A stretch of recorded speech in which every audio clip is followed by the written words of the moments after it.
How do you prefer to be addressed as a member of your group? Well, it depends. Like when I'm like trying to like speak out and like work with other kids with autism, I like to um, tell them what I went through. But like when I'm in social situations, but like with other kids my age or taking classes, I mean, it makes me feel like, especially when like my sister, when we're out and like with other college kids, and she tells them I have autism. It just makes me feel like I feel like I'm like not a part of the group. Like it makes me feel like I'm in like I'm a black person in a white person gang, or like I'm I don't know, like a chicken in a turkey gang, Yeah, and a duck in a flock of geese. that makes sense. That makes sense. But do you think maybe when people say that, they just want other individuals to understand why you might act different than other people sometimes? Yeah, I mean it's all based on. I mean, I'm a very edgy person, though. I mean, when something happens, I kind of get a little freaked out. Okay. Where did you grow up, Gabe? I grew up in a town called Northville, Michigan, just outside of Detroit. It's one of the many suburbs. Can you tell me a little more about the city that you grew up in? Were there other kids like you in the city that you grew up in? Yeah, I mean, I went through special education. Like, I had a parapro, and there were other kids my age. Like, there were a couple girls and a couple guys.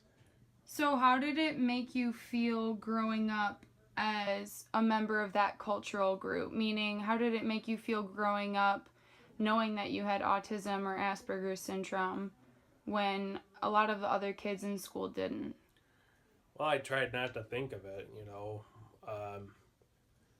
So, maybe because it didn't make you feel very good, right?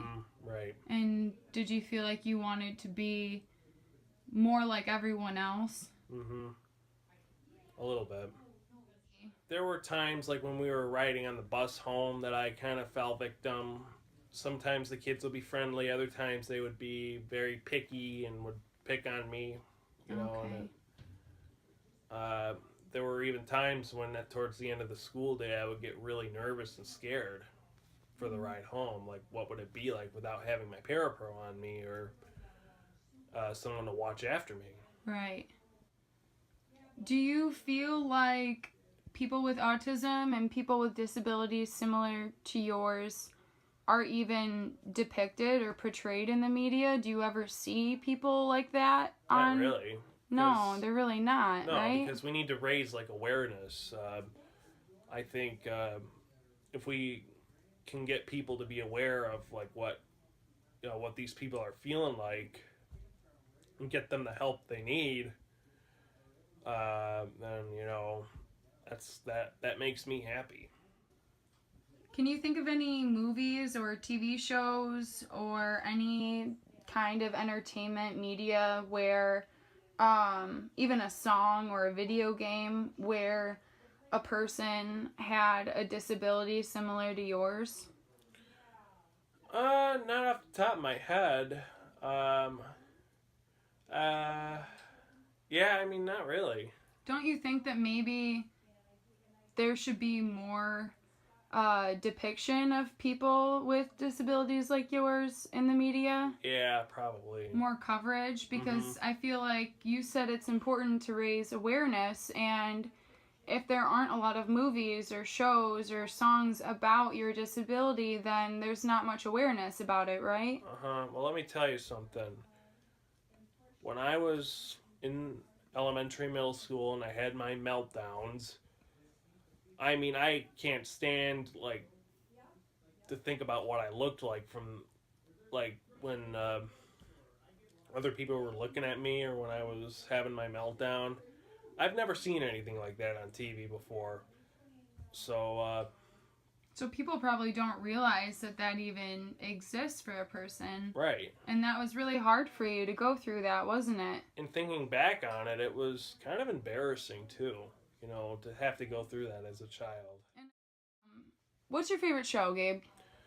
Oh, I like. I'm thinking of one in particular. First thing on my mind is Big Bang Theory. Yeah. I'm thinking of the guy on that show. What's his name? Sheldon Cooper. And even all the guys are like that. Don't they kind of seem like you in a few different ways? Yeah, a little bit. Yeah. Especially Sheldon. I mean, he gets very. He's not. He's particular about things. Yeah, I mean, he's not like really. I'm not really particular like he is. Right. But I get the idea. There's been talk that Sheldon might play an autistic person on that show, but even though it's not blatantly stated, they don't come right out and say it. But I could see him being it. But see, the thing is, he's not treated like one on that show. People just think he's an unpleasant person. His girlfriend Amy's a lot like that too. Yeah, she is. She never had friends growing up. Yeah, and do you think that maybe that could have been prevented or made easier for you if more people had known about your disability? Yeah. So, the shows that you did watch, did they teach you anything about who you were? No. No, they didn't teach you anything about... I mean, they didn't teach me anything. Nothing they at might have all? had an influence on me, but they never taught me anything. Do you think they influenced you as a child growing up with autism? Maybe. I don't know. I never thought of that. What advice would you give reporters about coverage of groups such as yourself, like kids that have disabilities similar to autism? That they learn what autism is like, probably, that they educate themselves. Because if they educate themselves, then they can understand more where you're coming from. Right. And not until recently have people really heard about autism and what that means. Right. So maybe if they educated themselves more, they would be able to be more sensitive to those individuals when interviewing them, right? Right.